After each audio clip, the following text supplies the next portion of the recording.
Welcome to On Chemistry. Always try to do your best.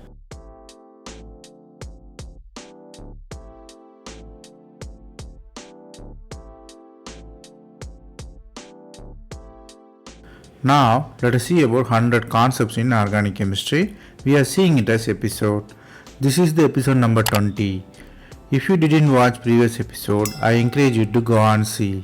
Here, we solve 5 problems step by step. Stay tuned.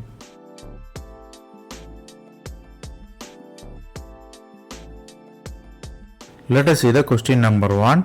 The starting metal is cyclohexane. It attached with the exocyclic double bond with 2 methyl group and 1 methyl group on the second position. They are asking the stable configuration. Which chair form is stable? Whether the second methyl groups are in axial position or equatorial position or both form or twisted both form. So there are the 4 possibilities. So from the structure and possible stabilized structure, you might realize the question is really about stability versus configuration. The answer is B. Let us see how.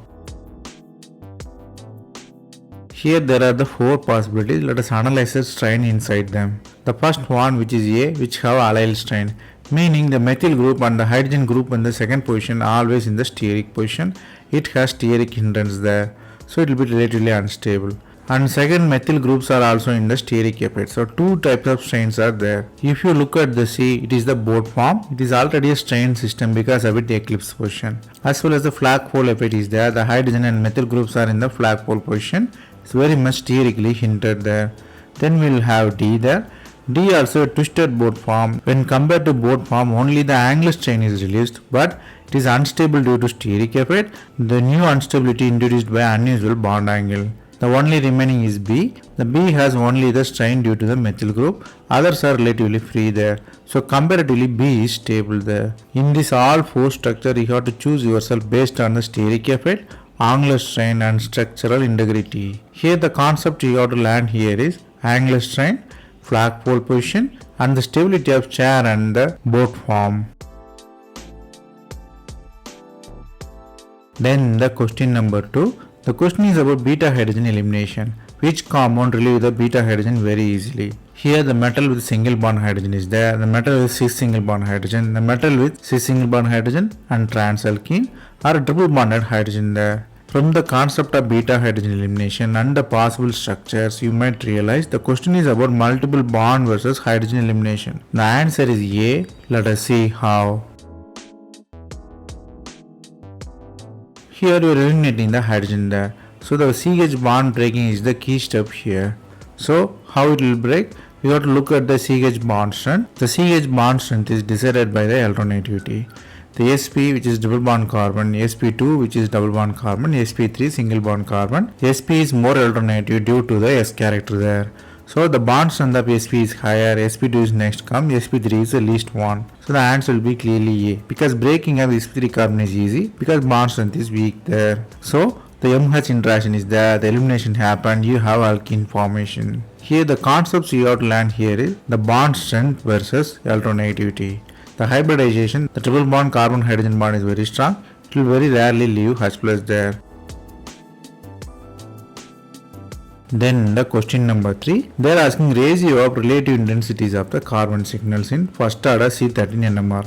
The compound is CD3Cl. They given the 4 choices, which is 14641, 1331, 16 15 20 15 61 or 1367 631. Variable intensities are here.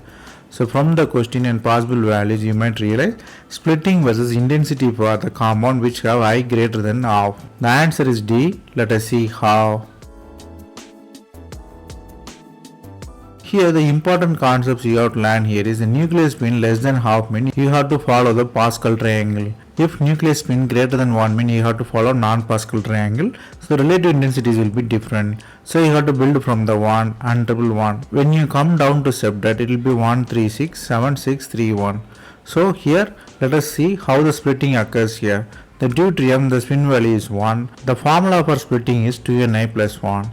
Here N is 3, you have 3 deuterium and the spin is 1. So the total is septet here. Here the septet mean you have the intensities 1, 3, 6, 7, 6, 3, 1. So the answer is clearly D there. Here the concepts you outline is the non-Pascal triangle will come if you have the condition of nuclear spin greater than 1.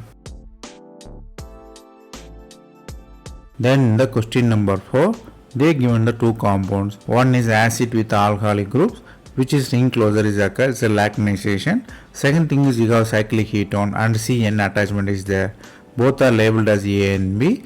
They are asking the equilibrium condition there. You are adding little bit acid where the equilibrium will shift. Whether A shift to right or B shift to right or A to left or B to left or both are right, both are left. So 4 possibilities. So from the structures and equilibrium you might realize the question is about effect of catalyst in the equilibrium. The answer is A. Let us see how.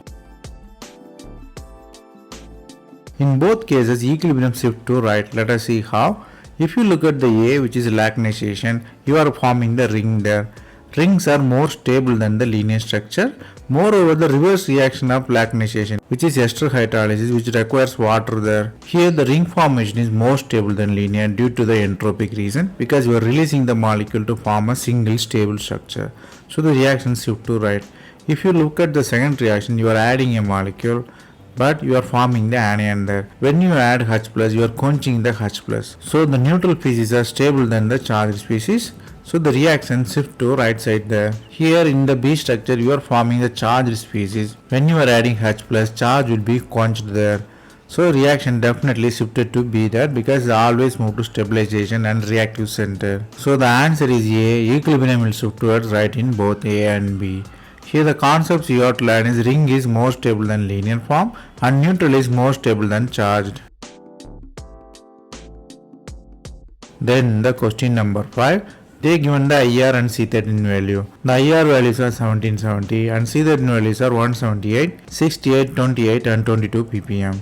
They given the possible compound which is 4 of them. Here they given 4 member and 5 member ring. 4 member ring is a ketone there, 5 member ring also a ketone, 5 member ring also with ketone and ether, and D is the open chain. So from the IR and C13 values and possible structure, you might realize assigning is all about ring size and the oxygen electronegativity. The answer is C. Let us see how. Here C is the ketone there which have IR value 1770, which is slightly higher than the linear one. Ring strain promote a little bit higher value.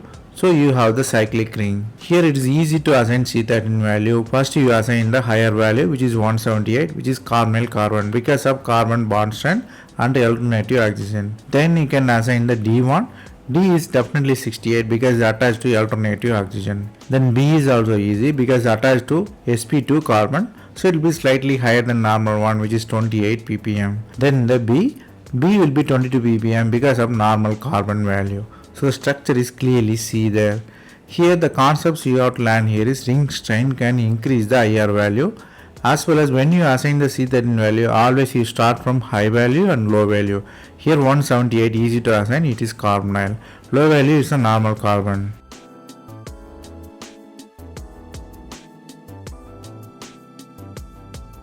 That's all from this episode. I hope it was easy. Thanks for watching. If you have any suggestion, comment below. Stay tuned for next episode.